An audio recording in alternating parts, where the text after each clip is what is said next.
karamihan daw ng mga Pilipino pabor na panagutin ang dating Pangulong Duterte sa mga pagpatay ng kanyang war on drugs. Yan daw po ang lumabas sa ginawang survey ng social weather stations na kinumisyon ng Strat-based ADR Institute mula February 15 hanggang February 19. 51% o higit lamang 5 sa bawat 10 ang sang-ayon na panagutin ng dating Pangulo sa mga pagpatay. Mahalagang konteksto lamang po, ang survey po ay ginawa halos isang buwan bago ang paghuli sa dating Pangulo at paglipad niya sa ICC headquarters sa The Hague, Netherlands, nito lamang March 11. Kung ano magiging epekto niyan sa public sentiment, yan po ang hindi pa natin alam. Ang survey po na ito ay merong 1,800 respondents sa buong bansa at may margin of error na plus or minus 2%. Himayin po natin ang iba pang mga detalye. Ang sabi nga ng survey, higit lamang sa kalahati or 51% ng respondents sang-ayon na dapat siyang panagutin. Ang hindi naman po sang-ayon dito ay nasa 25% naman. Ang undecided po nasa 14% at ang walang opinion nasa 10%. Kung titingnan po natin ang pagkakalatag nito sa bawat island group, ito po ang lumalabas sa survey. Sa Visayas po, pinakamarami ang nagsasabing dapat siyang panagutin, nasa 62% po.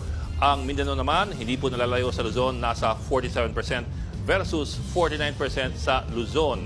Kapansin-pansin din na mas marami pa sa Mindanao ang gustong panagutin ng dating Pangulo kaysa sa mga nasa Metro Manila. Mindanao, 47%, NCR naman nasa 45%. Tandaan po na ang Visayas at ang Mindanao ay tuturing na baluarte ng dating Pangulo. Siya po'y pinanganak sa Maasin City sa Leyte at nakilala bilang mayor ng Davao City. Doon naman sa mga hindi sang-ayon na panagutin ang dating Pangulo, mas malaki po ang NCR, nasa 33%. Sunod ang Mindanao sa 28% at balance Luzon sa 25% at Visayas naman sa 17%. Sa mga hindi pa desidido naman, pinakamalaki sa Mindanao na may 16%. Sunod po ang balance Luzon, NCR at ang Visayas. Tingnan naman natin ang mga nasa syudad at yung nasa kanayunan.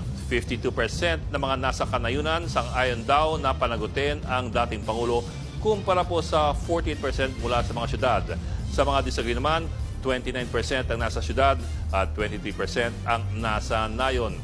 Isa pang tanong sa survey ng SWS, dapat bang managot si VP Sara Duterte sa mga pagpatay sa Davao City nung siya po ay ang alkalde? 43% lamang ang sumang-ayon dito, samantalang 27% ay hindi sang-ayon.